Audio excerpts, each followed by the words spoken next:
reported today in The Verge. The Star Wars sequels finally got lightsabers right. The Star Wars saga is full of iconic imagery, characters, weapons, and spaceships, but perhaps none more so than the lightsaber.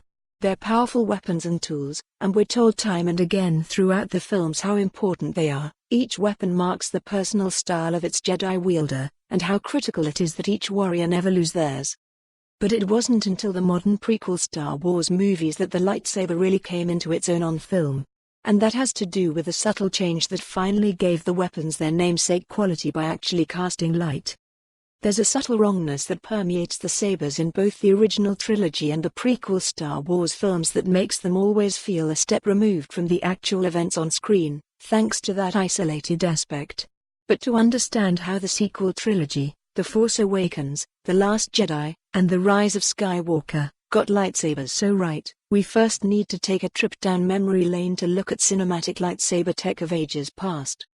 For the first film, Star Wars, or later, Star Wars, A New Hope, the lightsabers were largely a real-world effect.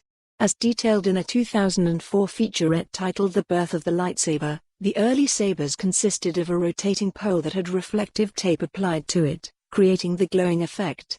Then, using rotoscoping technology, the overlays for the saber colors were added to the film, creating the first lightsaber effect. But as actor Mark Hamill, Luke Skywalker, explains in the featurette, if the blades were held at the wrong angle, the lights wouldn't reflect properly, leaving a far less dramatic-looking prop sword. Creator George Lucas would go on to improve the effect with proper CGI blades in future remasters of the film, but limitations of this technique are still apparently in older cuts, particularly in Luke's training scene on the Millennium Falcon and Obi-Wan and Darth Vader's duel on the Death Star. The problem came around with The Empire Strikes Back, which featured far more advanced lightsaber fighting than the stately duel between Obi-Wan and Vader in A New Hope. As Lucas describes, the spinning reflective tape method couldn't hold up to the rigors of lightsaber combat. In that film, along with Return of the Jedi, the lightsabers were done with a mix of the reflective technology but, increasingly, with plain prop swords that lacked the reflective material.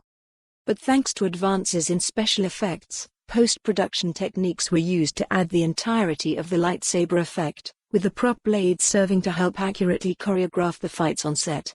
They also provided a reference for where the special effect teams needed to place the animated blades. As Lucas relates, sometimes the prop blades that we used were for more. On this story, visit the news article link.